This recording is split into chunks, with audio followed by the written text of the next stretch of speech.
Welcome back, everyone, to another Victoria 2 mod spotlight.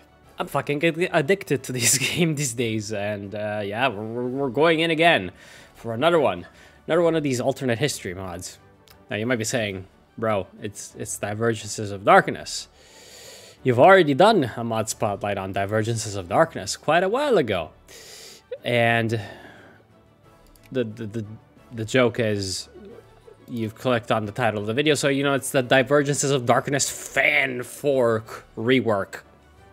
Yeah! So basically, this mod is supposed to fix a lot of the sort of gripes that I had with Divergences of Darkness, which sort of validates my previous video. At least in terms of single player, well, there's a lot of issues with Divergences of Darkness because of just sort of how the mod's premise is carried through and how the scenario is construed. There were a lot of sort of historical weirdnesses and kind of what the fuck is going on level of strange design decisions to the map and the lore.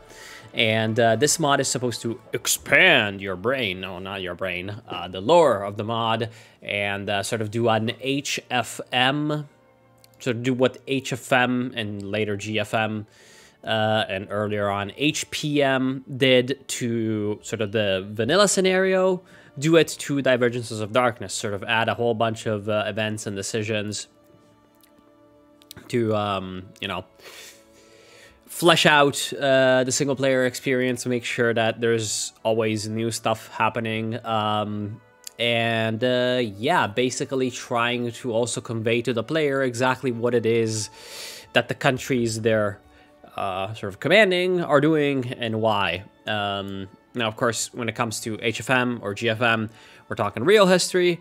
Well, here we're talking about an alternate history, so really this this DoD fan fork is kind of like Victoria II's Kaiserreich in a way, because the DoD scenario is definitely the equivalent in Victoria II to Kaiserreich in Hearts of Iron IV. It's kind of like the main alternate history that everyone knows. And everyone sort of knows, oh yeah, right, it's like that famous mod. So yeah, giving more flavor to that, of course, goes a long way towards making it, in terms of at least the single player experience, more like Kaiserreich. But exactly how this is done, well, basically, I won't be going over the DoD scenario too much. You can go back to my other video for that, but actually I have a much better understanding of how this scenario is supposed to work now than back then. So very, very quickly, let's go over this. So basically what happens, the main sort of point of departure is that there is sort of a different outcome to the 100 Years' War. The Plantagenet English win instead of the sort of French victory that we have. And so England and France are united into a single feudal state called the dual monarchy, of course.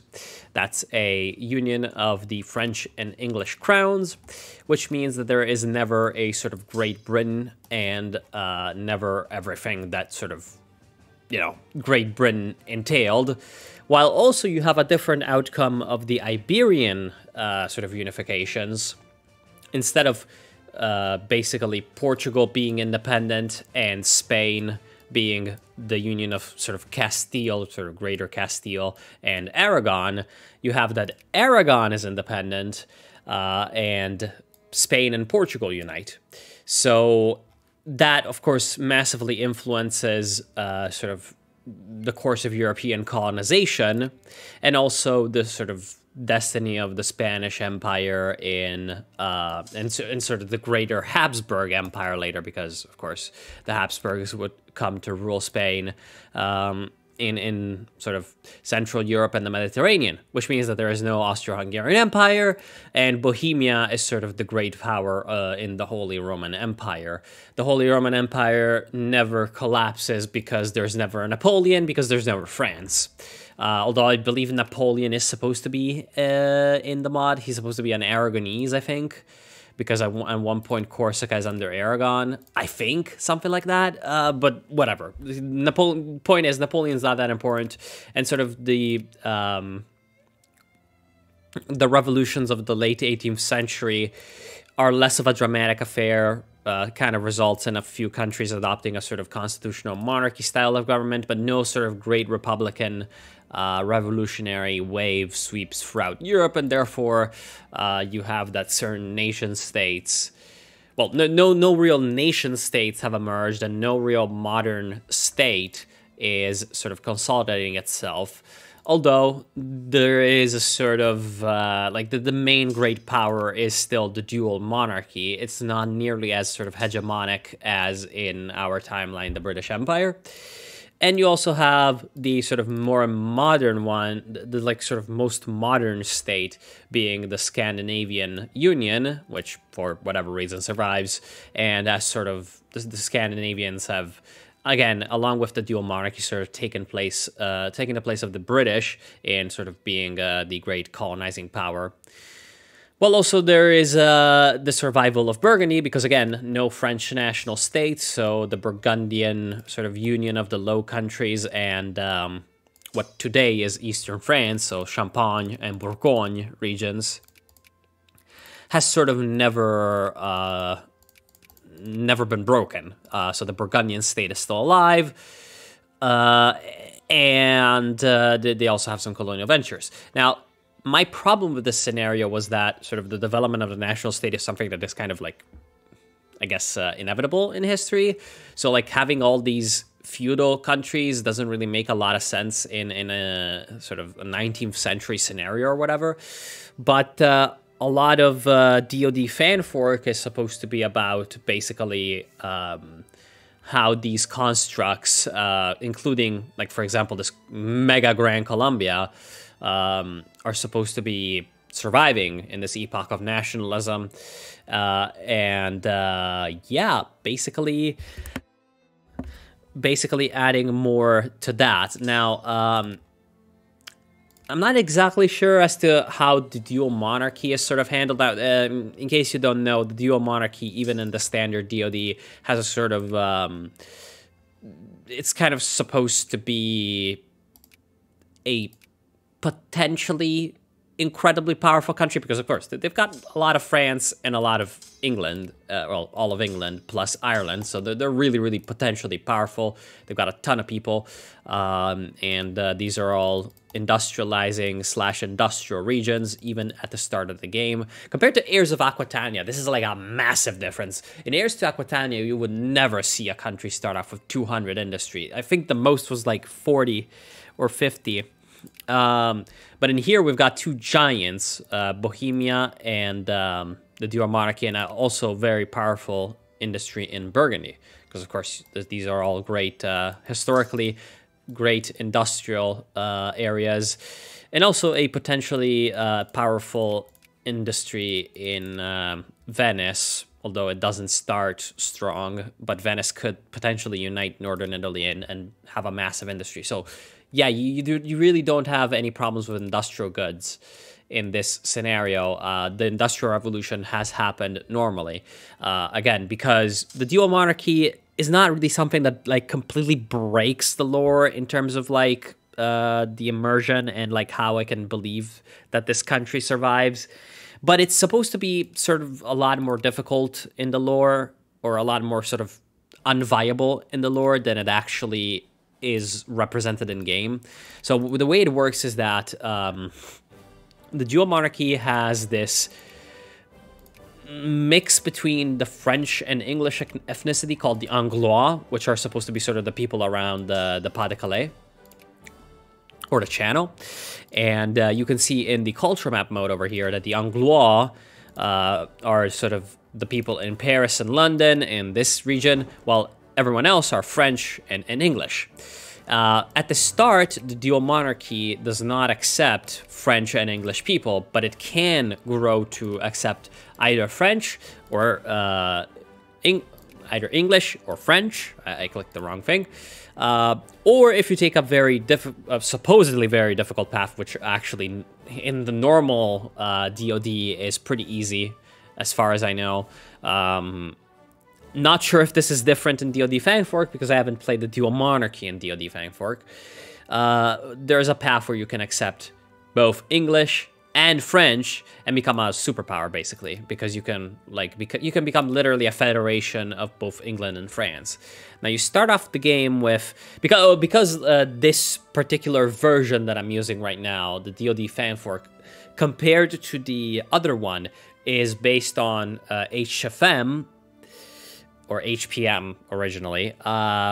It's actually got the HFM, HPM, GFM reforms, which makes it a lot easier to sort of represent the problems with a country like the dual monarchy, because you've got the centralization reforms, and as you can see at the start, they start with regionalism. The fact that they start with regionalism makes a lot of sense, because it gives you a ton of shitty modifier, and it's supposed to represent this sort of like imperfect centralism that, while in law does not allow autonomy, de facto the autonomy is there, so it's like the worst of both worlds, because it doesn't lower sort of political, political friction. Yeah, friction. It doesn't lower political friction between the center and the periphery, but it also does not increase the sort of resources and efficiency of the centralized state. It potentially can, like, the entire, like, gameplay of the dual monarchy and, like, sort of progression throughout the game is supposed to sort of be to fix this.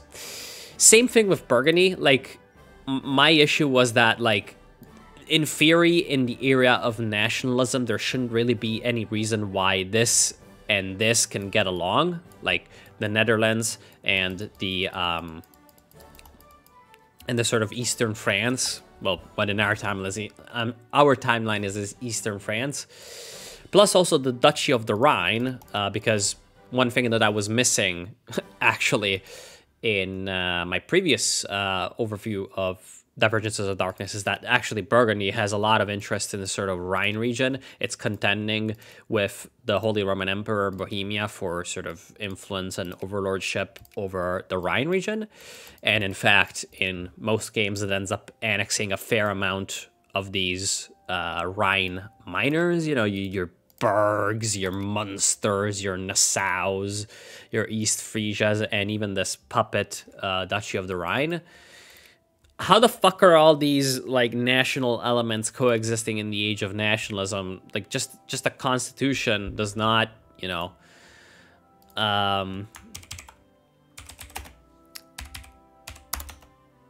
Wait, what?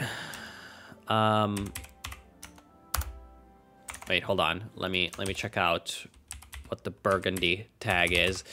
Such a sort of construct... Oh, BRG. Okay. Such a construct does not really, like, make a lot of sense. And a constitution, like, is just not, like, enough to really explain why this all can work together.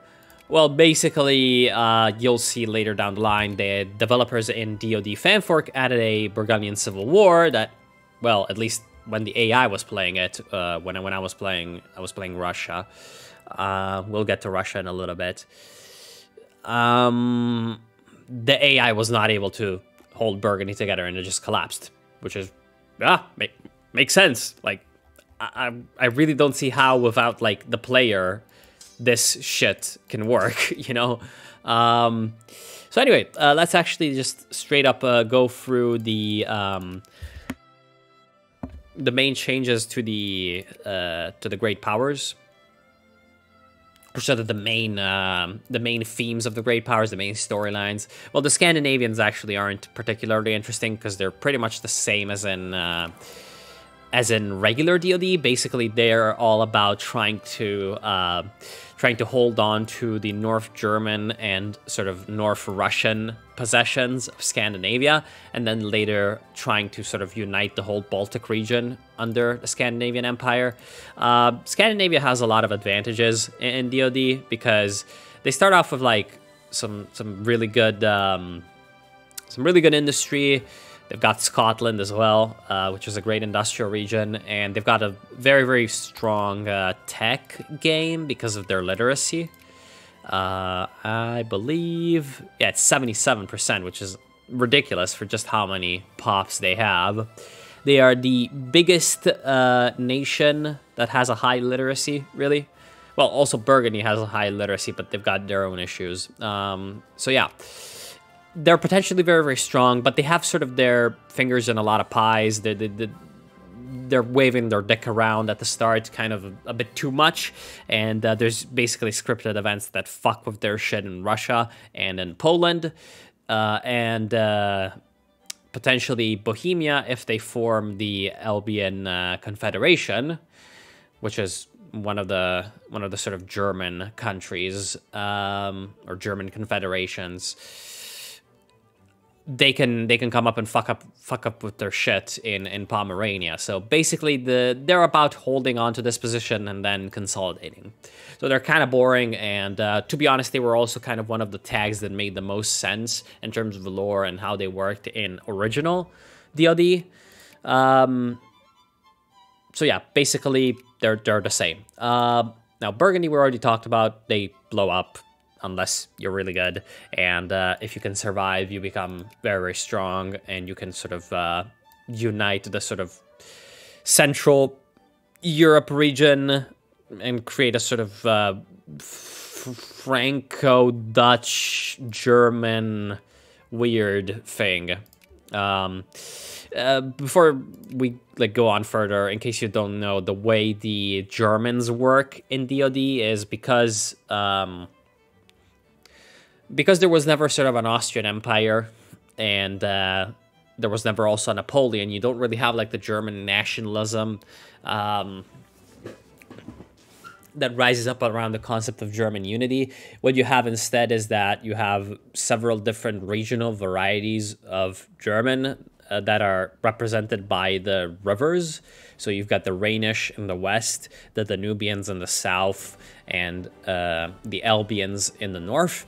And various German tags, or tags that own land in Germany, such as Bohemia, which is, of course, not German at the start. They're Czech, they're Bohemian. But the Bohemia can sort of create a Czech-German confederation called the Albion Confederation that accepts the Albians and I think potentially the Danubians. I don't exactly remember if they accepted the Nubians later down the line, but basically, yeah, they generally have these kinds of borders. It's generally like a North German Federation type of state, plus the Bohemia region, which actually means that in terms of like power, they're very, very strong. Then Bavaria and Austria confirmed the Nubian Confederation, which of course accepts the Danubians and the Rhenish.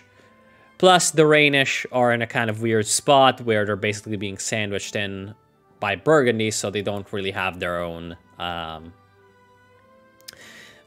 state or their own power base. Anyway, that's Bohemia, basically. Not much change from DoD. It's one of those regions where it's like, like you just kind of have to accept that it's weird that that the Czechs are just kind of allowed to have a major presence in Germany, and you know, they can just kind of fuse the Germans and the Czechs together. Although, to be fair, it's called Bohemian and not Czech culture, so I believe the like lore is supposed to be that it's kind of like the more Germanized, yeah, kind of. Why are there Anglois people in Prague? Interesting. It's supposed to be sort of the more Germanized Czech version of Czech culture. Yeah. Anyway, so that's Bohemia. Now we've got Spain, which is actually really interesting because it ties into the New World. Now, basically at the beginning, Spain starts off in a war to annex or re-annex the sort of Union of Colonies of Gran Colombia. Now, Gran Colombia is a potentially mega powerful country with just a big, like a gigantic, it's actually, like Gran Colombia is a meme in the sort of DoD multiplayer community because it's got like the doomer. Basically, they've got the doomer about them. Why? Because they start off with like a horrible literacy. Although maybe in this version it's different. Gran Colombia. I want to look at you.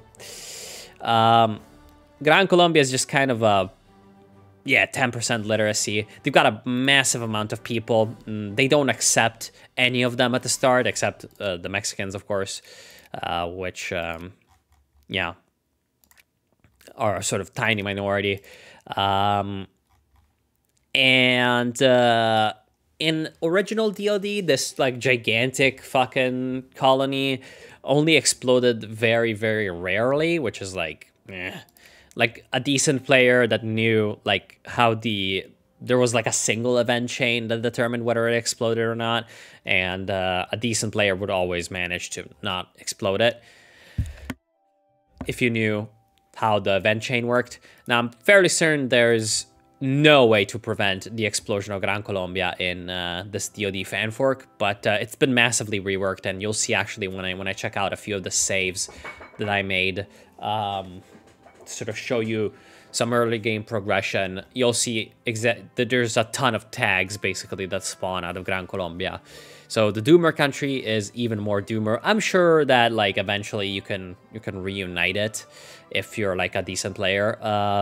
There must be like 1 or 2 paths that they made to reunite it all. But basically it ties into Spain because of course Spain is trying to reconquer it at the start. Pretty difficult, but kind of can be done. And if you do it, they even added a like Hispanic Commonwealth, which didn't exist in original DoD. So yeah, they added this Hispanic Commonwealth that's supposed to, I think, give you some way to integrate. I remember that there used to be like, in one version of DoD or another, you could create the viceroyalties, like New Granada, you know, New Spain, etc.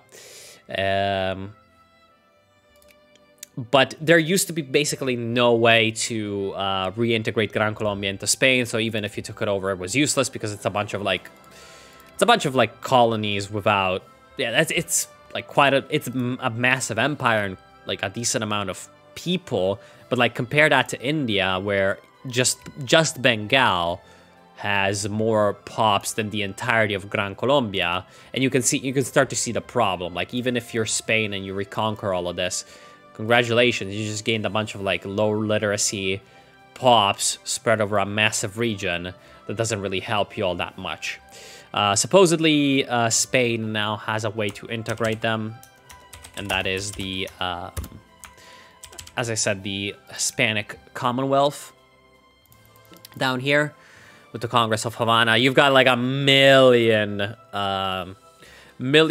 conditions, of course, for this to be the case. And you can also propose the Iberian Union. So I guess you can try to take Aragon's Aragon's mainland Iberian possessions.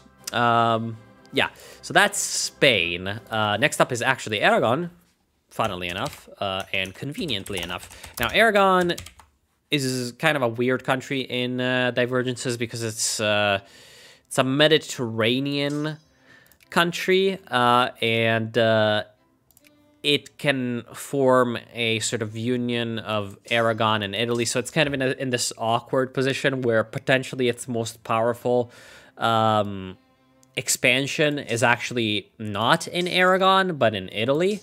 So it's always kind of difficult for Aragon players to know whether they should try to hold on to their Spanish possessions from Spain, because Spain is there, and they're going to try to take it.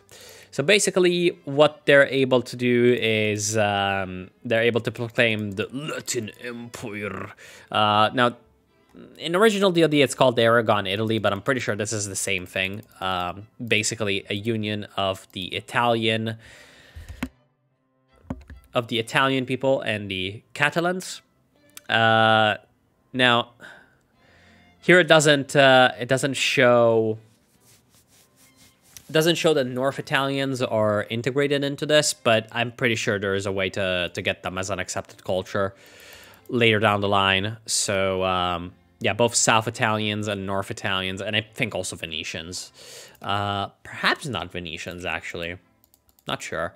But yeah, that's basically Aragon, Italy, which later can even like get some claims on Provence and Languedoc to like connect basically Italy and Aragon in like a best case scenario and do a bit of a sort of Western Rome LARP kind of deal. Now, the other Italian unifier is Venice, which has been expanded a fair bit. They have some nice flavor decisions. Not sure if anything has really changed all that much, but you can get a bunch of integrations, bunch of cool shit. And Venice is interesting because they can unite Italy, and they also own Greece at the start, because the sort of lore with the Ottomans is kind of different. So the sort of the great Turkish wars are sort of a little bit different. So there's the independence of some Slavic parts of the Ottoman Empire, and also Venice owns all of Greece and all of Crete, and actually Cyprus as well. So like even going back to the Lepanto War, to the Cyprus War in 1570. Not sure exactly how the lore is supposed to explain Venice somehow holding on to Cyprus, but sure, they hold Cyprus, and they can later down the line accept the Greeks. So basically, it can be a sort of while Aragon, Italy is in the best case scenario a sort of Aragonese / Catalan Italy. Venice is a Italy-Greece kind of deal. Now, I think basically everyone else in Italy can also form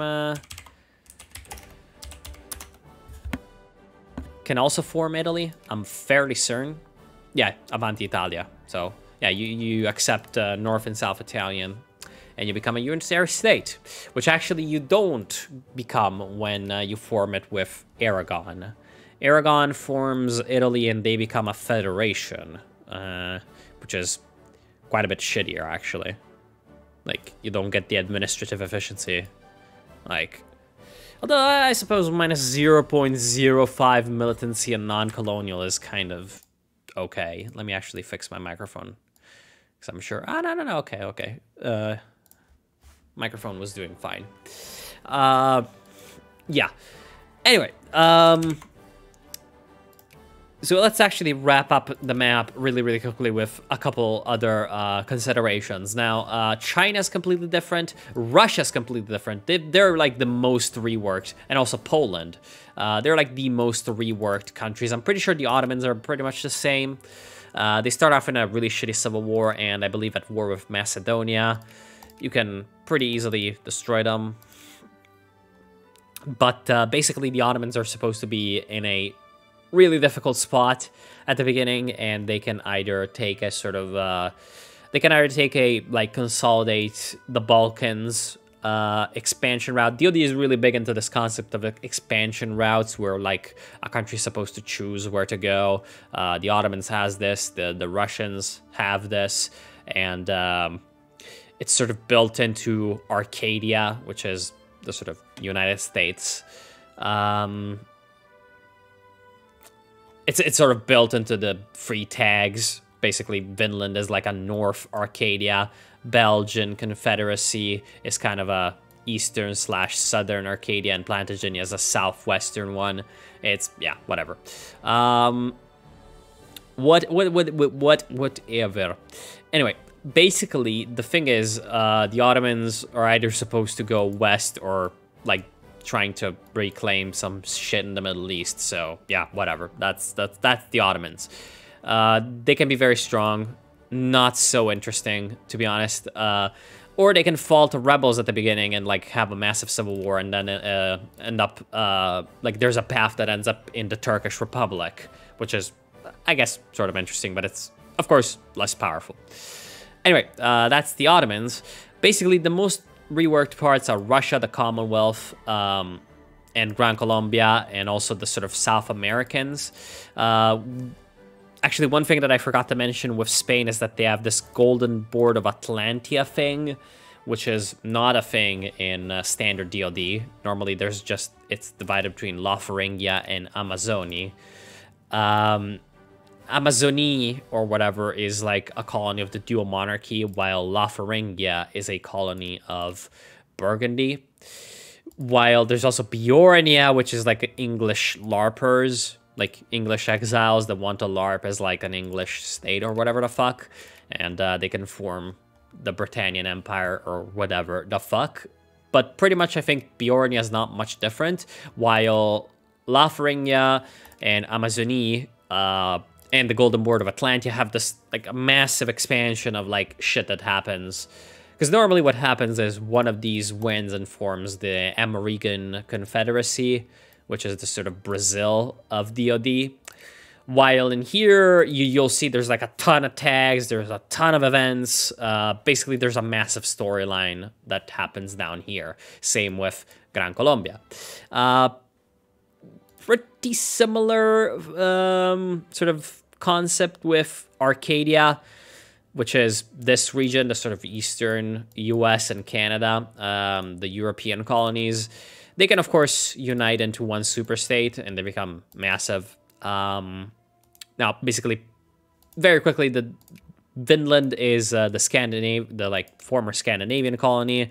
I believe in a future version of this, they're going to start off as a Scandinavian colony, and they're going to have like a whole revolution where like they can basically just do the whole like Red Terror or whatever. Well, yeah, and be like Giga Chad liberals, but that's not part of the thing yet. Then you've got the Belgian Confederacy, which is basically a Burgundian colony that revolted away, and it's a republic, just like Finland, while Plantagenets is a monarchy, and it's sort of, yeah, it's a sort of, it's an exile, like succession crisis thing. In the dual monarchy, the guy runs away and sort of makes the colonies declare independence under a new monarchy, which is called Plantagenets. And they're also kind of the Confederacy because they've got slavery at the start. So basically, any of these three can, form the big country. And they've also got a sort of like overhaul. They cannot break apart, but they've got more events and shit. Now, there's also the Chinese in Qingqiu, but I'm fairly certain that they haven't been expanded very much. Which is sad, because I love Qingqiu. Probably my favorite country, because it's just like, it's just fuck you. It's just a fuck you lore thing. It's like, I probably complained about them in my last DoD video. I'm fairly certain I complained about them, but I actually changed my mind on Qingqiu and Zhouzhou, which is the Chinese Australia. Because it's just kind of like, I probably felt that it was like, oh, okay, they just kind of wanted to... Really? Zhouzhou is an absolute monarchy? What the fuck? Okay. Anyway, well, Qingqiu is a republic. But I actually think, I kind of changed my mind on them because it's just very much fuck you. It's just like, fuck you, the Chinese discovered Australia. Like, Zheng He voyage discovered Australia and California and resulted in Chinese colonization of those places. I don't care, don't at me, basically. I love the idea of that. Anyway, India's the same. China's very different, though, and Russia's very different. So, in no particular order, let's look at Russia and the Commonwealth first. This was one of my big gripes with sort of vanilla DoD. It's the fact that the Commonwealth doesn't really make a lot of sense. It's represented as like this epic constitutional monarchy in the modern sense.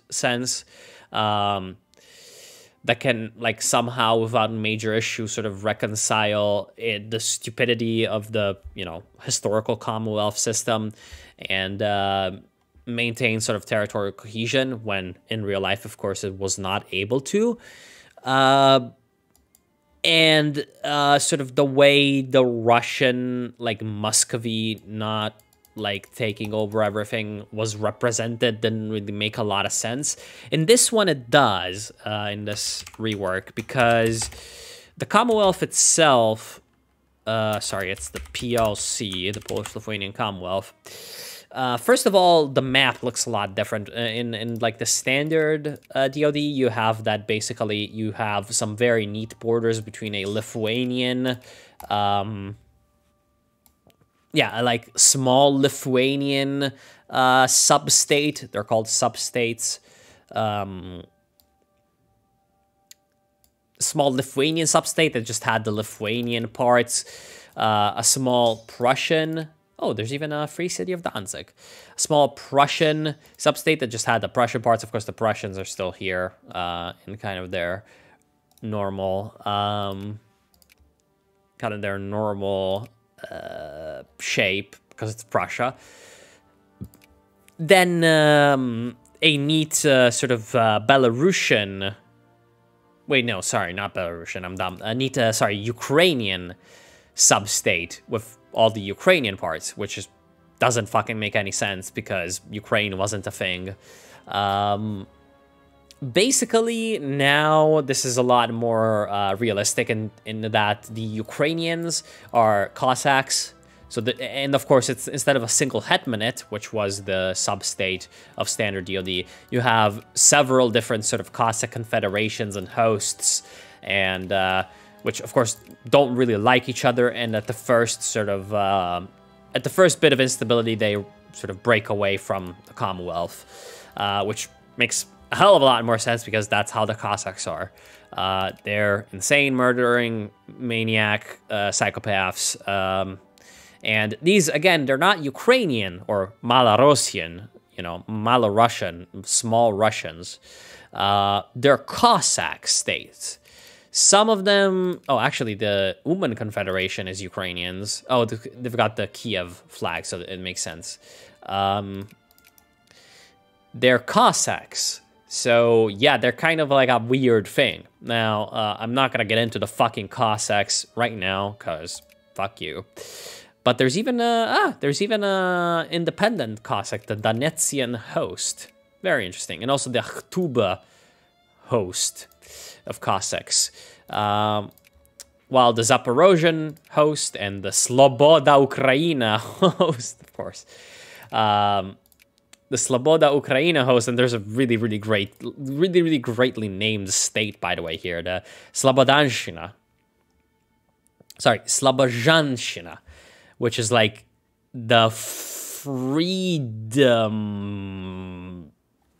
How can I translate this? It's like Slobozhanshina. It's kind of like the... It's kind of like the free out there kind of rendering like that.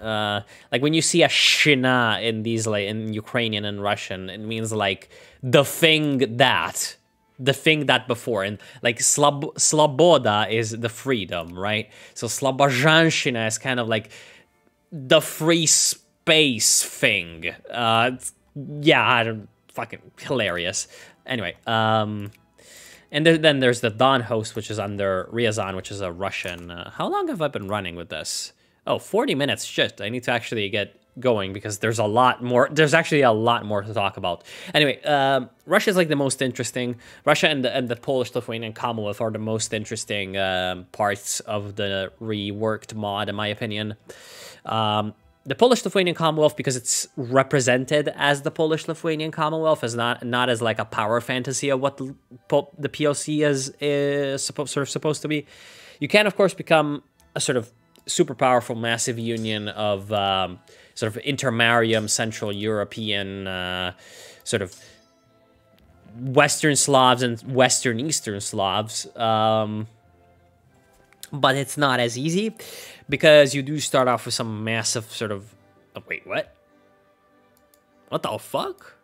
Well, you probably have an event at the start that gives you them. I've seen them. I've seen the shitty modifiers. Plus, the borders don't make any fucking sense over here, because it's like the way the Polish-Lithuanian Commonwealth worked wasn't particularly rationalized or...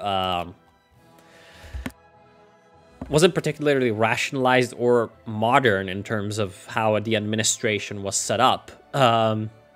Although, of course, it included a lot of modern concepts like a sort of level of self-determination and sort of tolerance. and self-governance for minorities, and the idea of sort of the rule of law and parliamentary, sort of pluralistic government. Not exactly parliamentary, but definitely pluralistic. It wasn't a modern state in any way, and it had a bunch of dysfunctions that led to its downfall in real life. Now, this is sort of more represented a lot better. You've got the regionalism, of course, modifier. It's represented a lot better than in the standard DoD, and of course, the sort of big thing that you're supposed to be doing is the reuniting of the Commonwealth, the new Act of Union. And that's going to make everyone mad, of course, because you're creating a massive fucking state. And you're going to go from regionalism into federalism.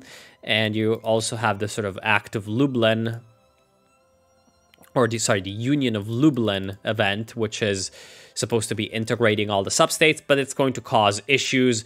There's also a civil war that happens earlier on, and sort of a lot of your power over the eastern regions of the Commonwealth is going to disappear until you can, you can stand on your own 2 feet and reform your country. Because at the beginning, you're a dysfunctional shit state that can't pass a law because everyone is way too, like, sort of every regional noble group, not really nationality, but like noble group, is way too powerful. Plus the Cossacks are the Cossacks. And so, yeah. Now, I think the lore is supposed to be that basically the time of troubles, which is when it's a time period in which basically the first dynasty that was trying to unite Russia, the Rurikovichi, they were basically somewhat descendants of the rulers of the Kievan Rus. They were in power in a lot of these principalities that were dotted around Russia in the 14th century, and these were basically vassals of the Mongol Khanate, or whatever the fuck. And the Principality of Moscow was sort of granted by the Mongols the sort of title of Grand Dukes of the Rus, which is, again, this sort of proto-Russian and proto-Ukrainian. I've just been canceled in both Russia and Ukraine sort of state, right? Which at that time, again, was a vassal of the Mongols. So with this maneuvering, Moscow, which was a tiny center, sort of becomes this thing that can sort of potentially snowball and unite Russia. But there's a sort of roadblock in there at one point. The first one was Novgorod, which was kind of... It was part of the Rus, but it was kind of its own thing. We'll get to Novgorod in a bit.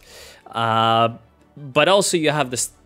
After Novgorod is sacked and destroyed, which clearly doesn't happen in the DoD timeline, you also have another roadblock, which is the Time of Troubles, when basically the dynasty that was ruling after the rule of Ivan the Terrible, Ivan IV, has a sort of succession crisis, which sort of allows a massive amount of instability.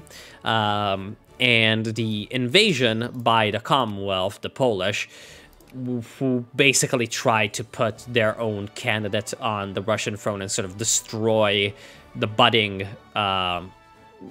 sort of centralization of the Rus,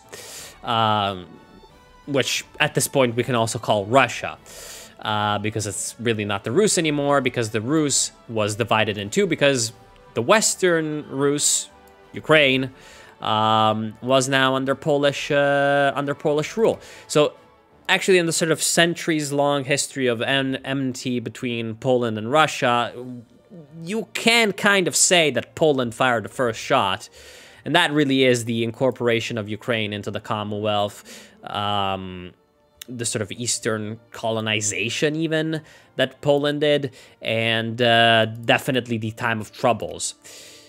Now, the Russians sort of fire back in kind later in the period known as the Deluge, which is the same thing for Poland. There's a massive succession crisis in Poland, and you have these periods of sort of instability marred with war and invasion by both Poland and the Swedish.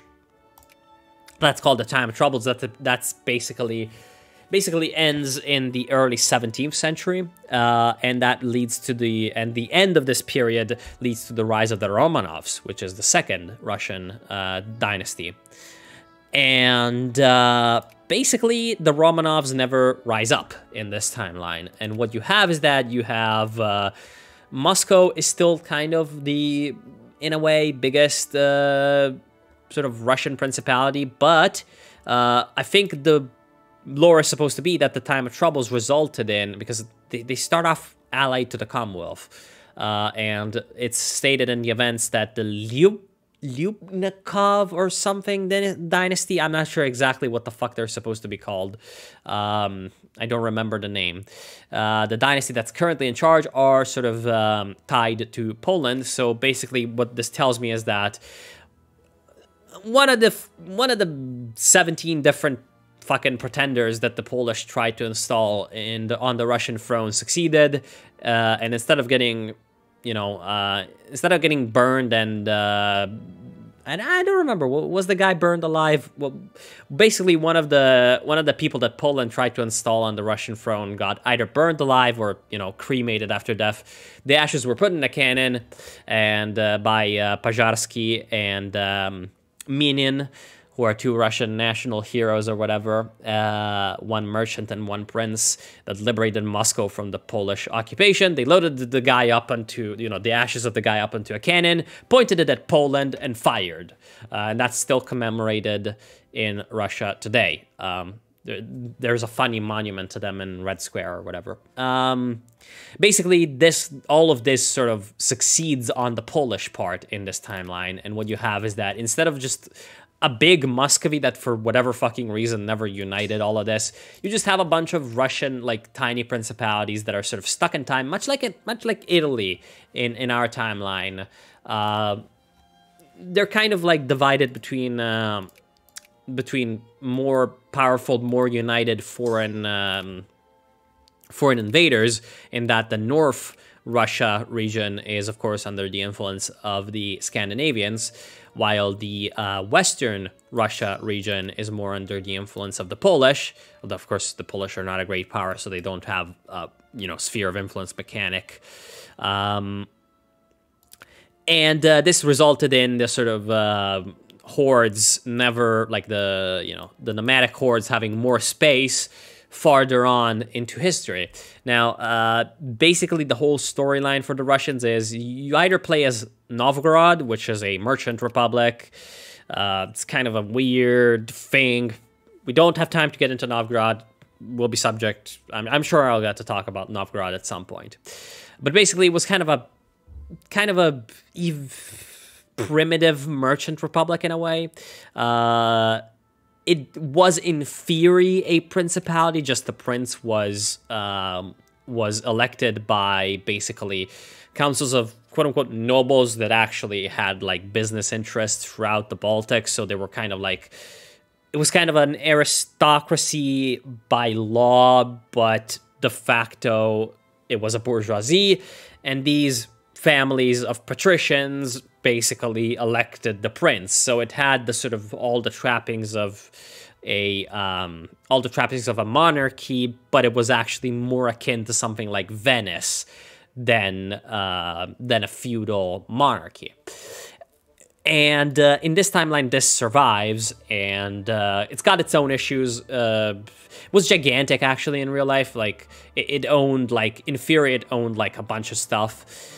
But it was very, very uncentralized, and it was a really weird sort of union of communities and trading interests. It's got some shitty modifiers to represent this in DoD Reworked. I'm pretty sure in like Unstable Confederation over here. I'm pretty sure in standard DoD and political neutrality. I'm pretty sure in standard DoD there's not really much anything too interesting in Novgorod, except if you unite Russia as them, they can you just get a Russian republic. But here you've got the Millennium of Novgorod. Not exactly sure like, it's in 1862. I'm pretty sure, basically, I haven't played as them, but they're, by 1862, they're, like, really, really powerful, and they unite with Vologda, Galich, all these, like, all these states that start off as their puppets, and Vyatka. Basically, they unite with a few of these, like, puppets and confederations and shit, and they're, like, really powerful, but not as powerful as the Central Russian Union that forms out of either Yaroslavl, Moscow, or Ryazan, or potentially Smolensk, which breaks free from the Commonwealth. And I'm pretty sure if they win, you can form basically the Russian Republic. Or you can do the sort of historical Russia, in a way, as either Moscow or, again, these either four potential unifiers. You have basically, like, at the beginning, you're prevented from justifying war goals or fighting anyone as either Moscow, Smolensk, Ryazan, or Yaroslavl. You can potentially even play Nizhny Novgorod and prevail. So all of these, like, Russians, these 5 Russian states in Central Russia can then eventually unite Central Russia. Smolensk at one point just breaks free of the PLC. So that's Russia, and then afterwards you just get a bunch of, like, basically, you just go on a, you know, kind of railroaded story, like, you know, series of decisions and events that basically lead to the creation of the Russian Empire in, like, decently modern borders. The Dzungar Khanate, which is one other, like, pretty distinctive feature of DoD, since you never had, like, sort of the rise of the Qing dynasty, the Dzungar, which was this Mongol slash Uyghur state in central, sort of, in the sort of central Kazakh slash Xinjiang slash Western Mongolia, was able to sort of consolidate and become massive. Dzungars are really, really interesting historically.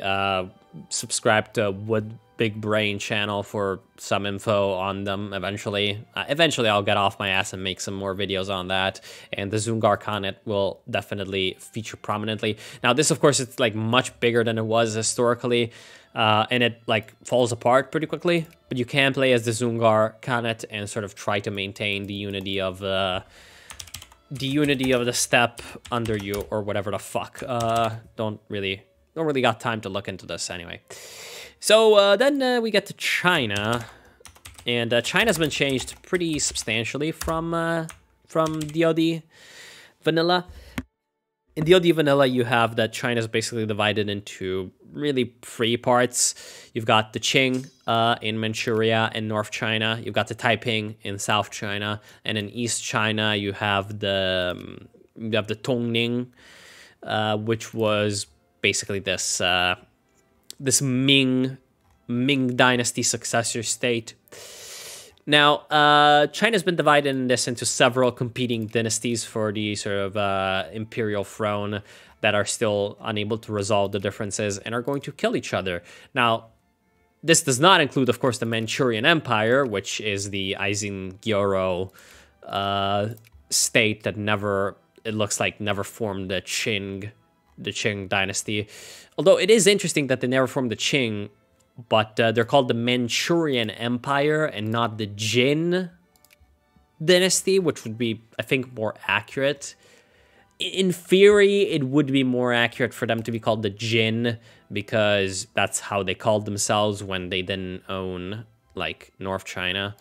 And they just owned sort of the Chinese parts of... Because there's Chinese people in South Manchuria, even before the Qing conquest of China, there were Chinese people in South Manchuria, and when that was conquered, sort of to represent the unity of this Chinese minority and the Manchus, the Manchu rulers of the state called it the Jin, which was a throwback to a former Manchurian/Chinese dynasty in the 12th century.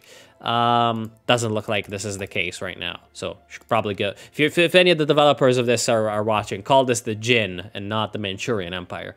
Also, they should probably have a much higher population because...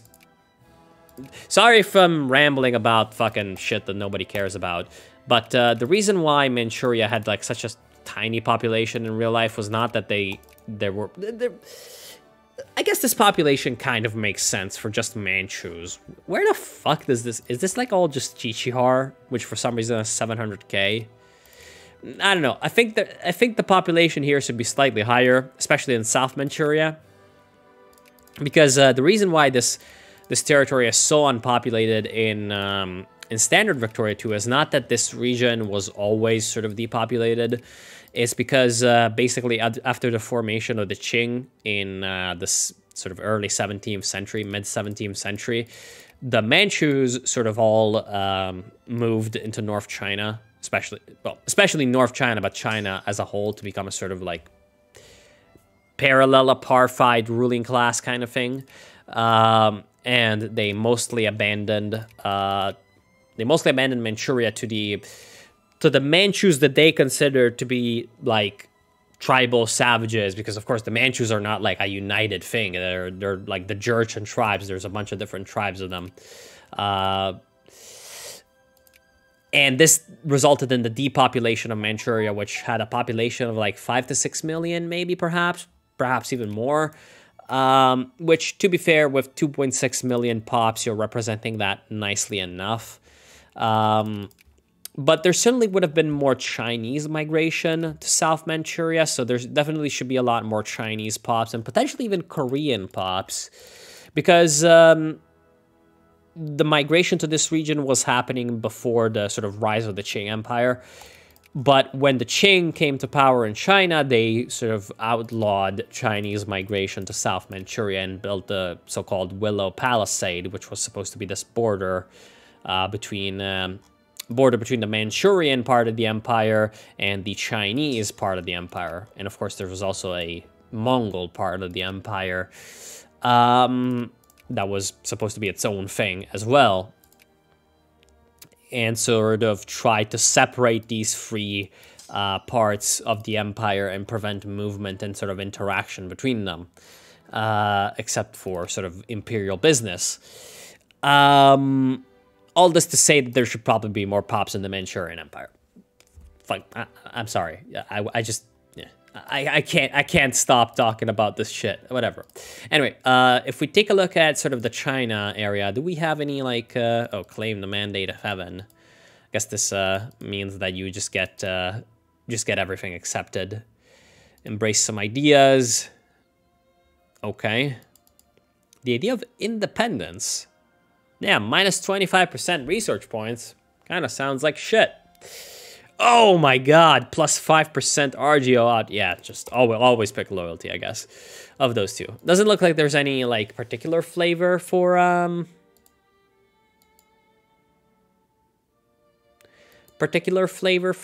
China.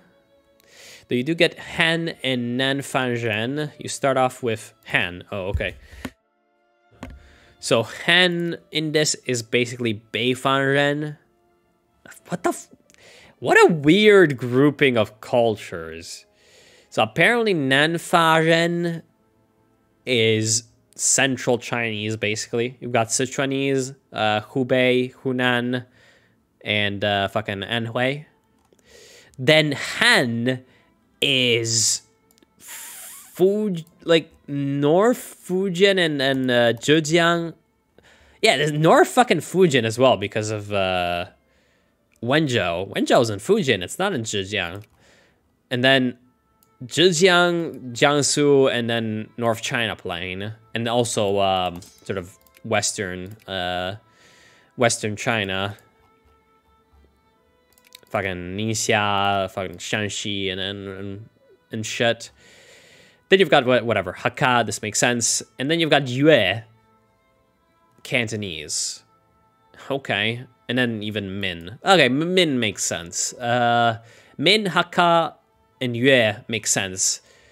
They should probably rename Han to North Chinese and Namfajan, I guess, doesn't really make sense as like Southerners, because Namfajan just basically means Southerners, and it's like, why wouldn't Cantonese people be Southerners? This should probably be like, kind of reworked and renamed to something else. Whatever the fuck. Basically, China is China, except it's got a few different cultures in it. More akin to what you see in HFM and the like mods. Damn, you start off with minus research points as the Great Shun. Anyway, you've got the Great Shun. Basically, the Great Shun was...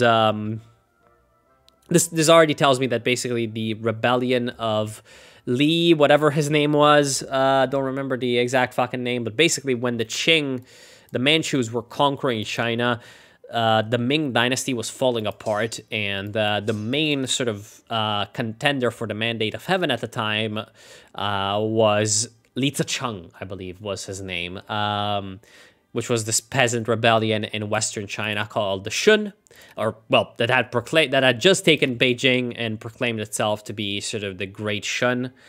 And instead what happened is the Ming aristocracy invited in, well, the Ming aristocracy, at least in Beijing and in North China, invited in the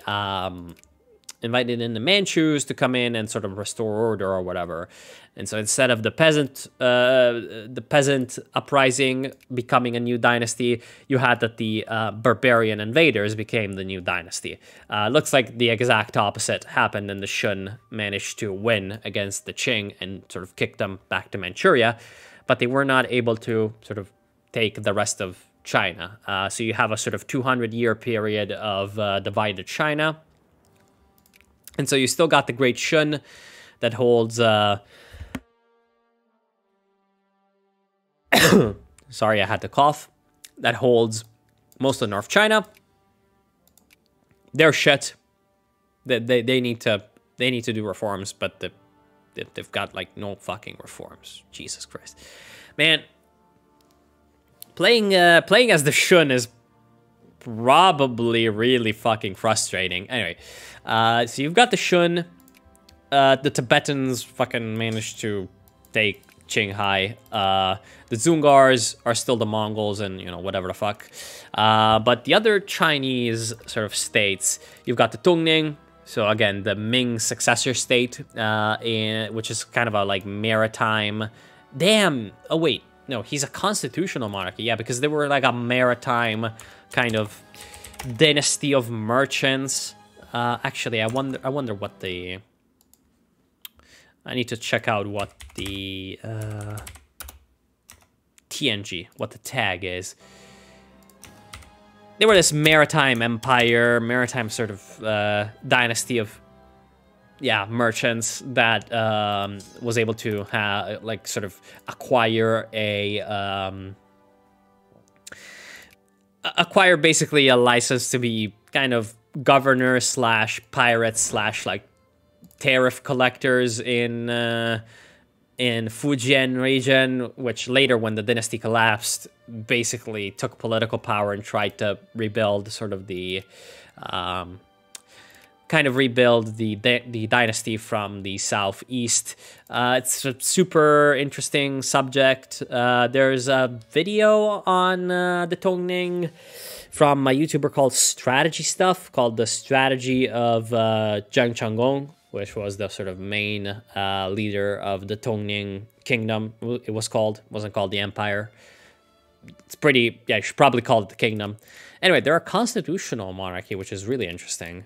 Do they start? Yeah, they start off slightly more westernized, which makes sense. By the way, the Tongning in real life fought the Dutch on Taiwan, and Tongning is basically the reason why Taiwan was colonized by Han Chinese and China in general.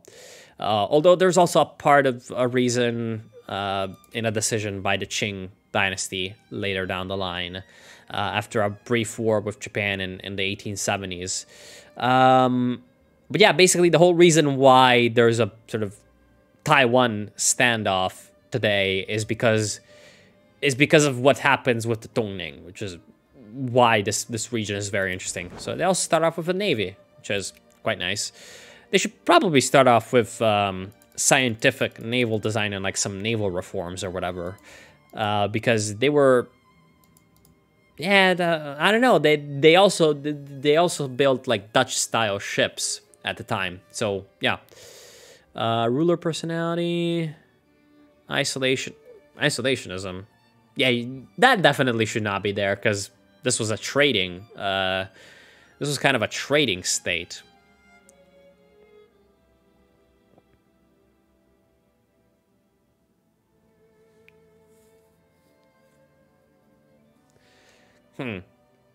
Yeah, there's a lot of shit that should probably be reworked over here. And if anyone wants info on how to make sense of all of this from the dev team, talk to me. Anyway, you've also got the Regency of Nanjing, which can create a dynasty called the Wu. I believe they can create a dynasty called the Song in standard Victoria to DoD. But it doesn't make a lot of sense that now they create something called the Wu, which makes sense because the Wu was the name of the kingdom that was sort of in this region in the Warring States period and the Spring and Autumn period, which is like you know, long time ago before China was unified. And it's still sort of how this region is known as today. It's called the Wu. So yeah, makes sense. It's kind of like this. It's East China, you know. Then instead of the Taiping sort of being in South and Central China, you have the Xi Empire. Now this, other than Xi Jinping memes, which I'm sure it's not the same character as the name Xi Jinping though, so it's not literally the Xi Jinping Empire, but this just means the Western Empire. This is just the West. Shun, I'm not sure why the Shun is called the Great Shun. I'm not the biggest on like sort of the naming conventions and etymologies of Chinese dynasties, but basically Qing means sort of clear and pure. And generally, like Chinese dynasties, like their name comes from something that they aspire to be or some like whatever the fuck.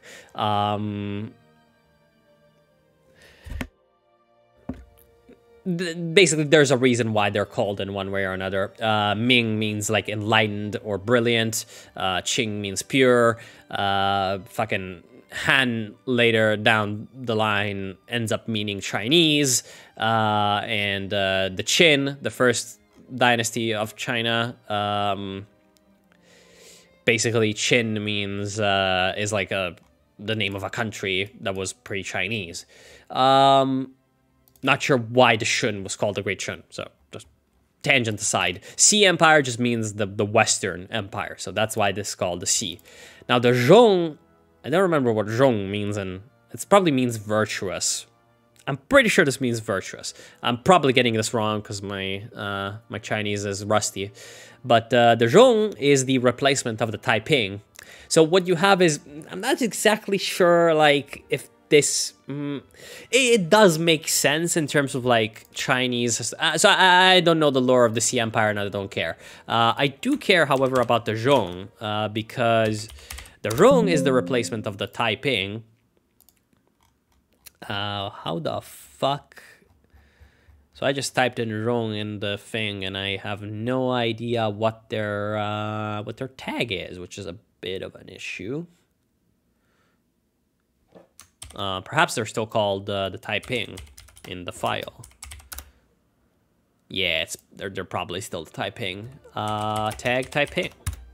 There we go. The Zhong Empire. Yeah. You can, as you can see, you've got the. That's not what's supposed to. Okay, that's kind of historically inaccurate. You should probably have the Western King and the Eastern King or whatever the fuck. Anyway, okay, you don't have anything. Don't have anything particularly specific, but basically. You have in the lore that instead of taking, like, the Taiping Rebellion happens a lot earlier for whatever fucking reason, both in original DoD and in this rework. And And instead of taking over, like, you know, central China and then sort of creating its own very separate from like tradition state. Like the Taiping is kind of weird in Chinese history. It's a weird thing because it was kind of a theocracy, and it was sort of proposing and building a pretty different state model from the traditional Chinese sort of Confucian state, Confucian/legalistic state. What you have is that because the Taiping was not able to attract the traditional bureaucracy and these what used to be called the literati class in Chinese historiography, who are basically the people that rule the empire, that is kind of a combination of an aristocracy in the Western sense and the bureaucracy of Imperial China. Because they weren't able to attract these people to their cause, they were basically labeled as outsiders, and the Qing were able to maintain sort of institutional legitimacy and prevent an even worse, like basically prevent them being completely destroyed, and eventually they isolated the Taiping and destroyed them, because sort of the establishment was not many people in the establishment defected to the Taiping, not as many as in other revolts in Chinese history. What you have here with the Rong is that basically there's more of a fusion between traditional Chinese, the traditional Chinese state, and the Taiping sort of rebellion and the Taiping model, which results in the Rong. And the Yue just means the Canton area, so it's just kind of like its own thing. So yeah, that's China. Now, Japan is Japan, and Korea is divided in three. You've got Goryeo, or Goryeo. I don't know how you pronounce Goryeo or whatever the fuck this thing is, which is like basically historical, like North Korea / South Manchuria kingdom kind of thing. And you've got Joseon, which is the sort of historical Korean, Central Korean, like unified kingdom thing. So yeah, this is just two different names for two different Korean states that existed, and I'm pretty sure eventually you can like either reunite it, or most likely the Japanese are going to take it over, because the Japanese and DoD, for whatever fucking reason, start as civilized, although here they don't start united, so they're gonna have looks like some Japanese civil war between the daimyos and the emperor. So yeah, and you've got you've got East Indies, but the East Indies are the East Indies, and I don't think anyone cares about the East Indies. Also, South Africa is the same.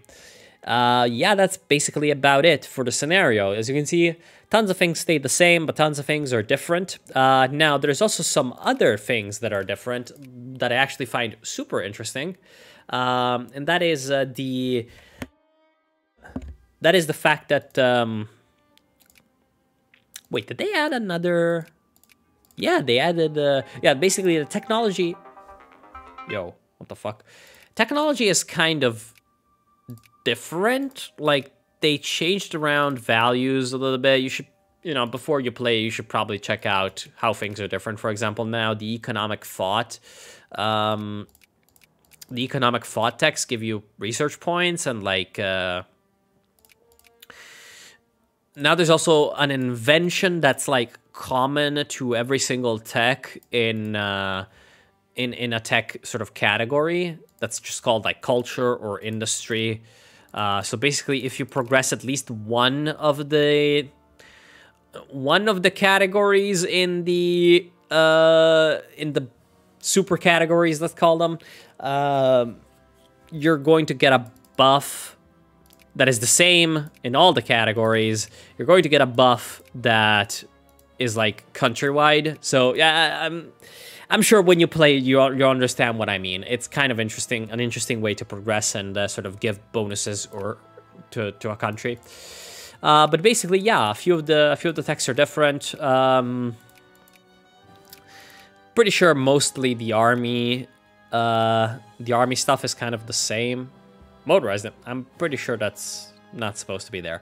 Yeah, machine guns are the same. Oh, actually, machine guns give you more attack.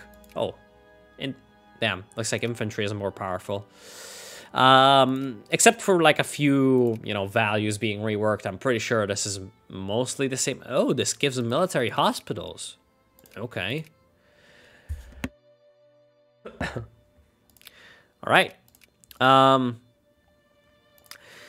Looks like military hospitals has been moved from the inventions to the tech, which is pretty appreciated. Yeah, there's been some things are different. Looks like, yeah, railroads are now an invention. Some of the inventions are different. Some of the values for each tech are different. So you should probably look at those before you play. Now, in my experience, from what I've seen playing in DoD rework, the techs appear to be more important, if anything, and more powerful. So literacy and sort of an optimal, a nation that's optimized for research appear to be even more important in terms of what you can do. So yeah, research. And also, whatchamacallit, a lot of parties are different for different countries, but also units have been changed. I'm not sure about Navy, actually. Let me tag over to the dual monarchy for this. Wait, what? Oh, it's Dua, right? Yeah, tag over to dual monarchy. Not sure if navies are different. No, they appear to be the same. Oh, submarines. Okay, no, they are different.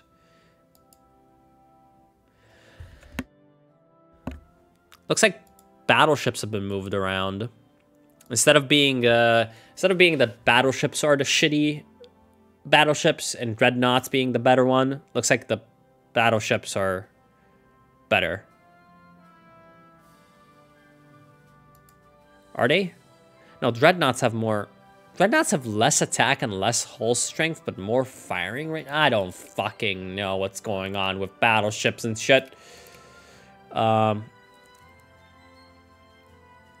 Yeah, allows construction of battleships, modern battleships. Experimental carriers, what the fuck? Yeah, okay there, buddy. Yeah,